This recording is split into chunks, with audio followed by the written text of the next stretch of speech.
যে 8টি বিষয় গুগল সার্চ করা নিষেধ করেছে। আপনি যদি এই বিষয়গুলো গুগলে সার্চ করেন তাহলে জরিমানা এমন কি হতে পারে আপনার হাজতবাস হতে পারে। আমরা নিজের অজান্তে এগুলো সার্চ করছি, কিন্তু আমরা এই বিষয়বস্তু সম্পর্কে কিছুই জানি না। তাই আমি আজকে আপনাদেরকে দেখাবো যে 8টি বিষয় গুগল সার্চ করতে নিষেধ করেছে। গুগল সার্চ ইঞ্জিন, যেটা সম্পর্কে আমরা সবাই জানি। আমাদের যে কোনো প্রয়োজনে বা কোনো কিছু জানার দরকার হলে সবার আগে গুগল নামটি চোখে পড়ে। গুগল প্রায় কম বেশি সব জিনিসের সমাধান দিয়ে থাকে, এমনকি সকল প্রশ্নের উত্তরও গুগলের কাছে থাকে। আমাদের কোনো কিছু দরকার হলে গুগলে গিয়ে সার্চ করে থাকি এবং গুগল তার সমাধান দিয়ে থাকে। কিন্তু এমন 8টি বিষয় যেগুলো গুগল নিজেই সার্চ করতে নিষেধ করেছে। সেই বিষয়বস্তুগুলো হলো: 1, কাস্টমার কেয়ার নাম্বার। অনলাইনে কোনো ই-কমার্স সাইট থেকে কোনো জিনিস কিনেছেন, সেটা রিটার্ন করেছেন, কিন্তু আপনি টাকা ফেরত পাননি। সেক্ষেত্রে তারা সেই সাইটের কাস্টমার নাম্বার খোঁজে, যাতে সমস্যাটি সমাধান হতে পারে। এখন প্রশ্ন হলো, আপনি নাম্বার পাবেন কোথায়? এমত অবস্থায় তারা গুগলে গিয়ে সেই কোম্পানির কাস্টমার কেয়ার নাম্বার খুঁজতে থাকে, কিন্তু সেটা যে কতটা বিপজ্জনক হতে পারে তা কল্পনাও করতে পারবেন না। ই-কমার্স সংস্থার আদলেই নকল ওয়েবসাইট খোলে প্রতারকরা, সেখানে থাকে ভুয়ো নম্বর। এদিকে সেটাই কাস্টমার কেয়ার নাম্বার হিসেবে ফোন করে ফেলেন অনেকেই। কাস্টমার কেয়ার এক্সিকিউটিভ পরিচয় দিয়ে ব্যাংক ডিটেলস চেয়ে নেওয়া হয়, আর সেই ফাঁদে পা দেন অনেকেই। আর সেই ফাঁদ পেতেই ফাঁকা করে দিচ্ছে অ্যাকাউন্ট। এজন্যই গুগলে কখনোই customer care service number search করবেন না।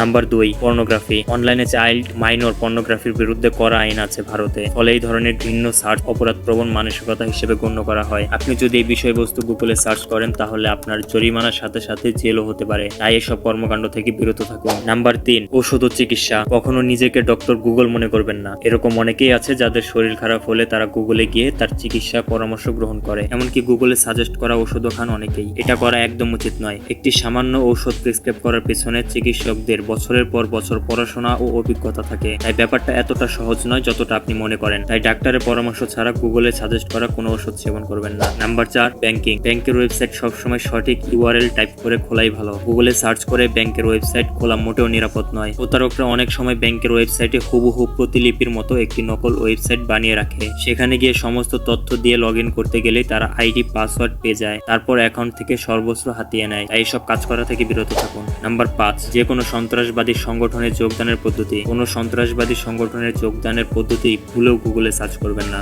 এর ফলে সরকারি নিরাপত্তা সংস্থার নজরে আসতে পারেন, তাছাড়া হতে পারে আপনার জেলও। নাম্বার 6, অ্যাপ ও সফটওয়্যার। গুগলে সার্চ করে কোনো অজানা ওয়েবসাইট থেকে অ্যাপ ও সফটওয়্যার ইনস্টল না করাই ভালো। অজানা অ্যাপ্লিকেশন ফাইল ডাউনলোড করা বেশ ঝুঁকিপূর্ণ একটি বিষয়। অ্যাপের রূপে ফোনে ঢুকে পড়তে পারে ম্যালওয়্যার, ফোন স্লো হয়ে যাবে, সেই সঙ্গে আপনার ব্যক্তিগত তথ্য হাতিয়ে নিতে পারে। নাম্বার 8, শেয়ার বাজার ট্রেডিং এর পরামর্শ। অনলাইনে অনেকেই শেয়ার বাজার সংক্রান্ত নানা বুদ্ধি দেন। গুগলে সার্চ করলে এমন হাজারো ওয়েবসাইট পাবেন, কিন্তু সেগুলো অন্ধবিশ্বাস না করাই ভালো। বিভিন্ন ভুয়া সংস্থা ক্রিপ্টোকারেন্সি ও ট্রেডিং এর নাম করে প্রতারণায় ফাঁদ পাতে, ফলে সেগুলিতে সর্বস্ব হারাতে পারেন। কেবলমাত্র সুপরিচিত বিশ্বাসযোগ্য সাইট থেকে শেয়ার বাজার সংক্রান্ত তথ্য নিন। সিদ্ধান্ত নিজে বা আপনার পরামর্শদাতার সঙ্গে আলোচনা করে নেবেন।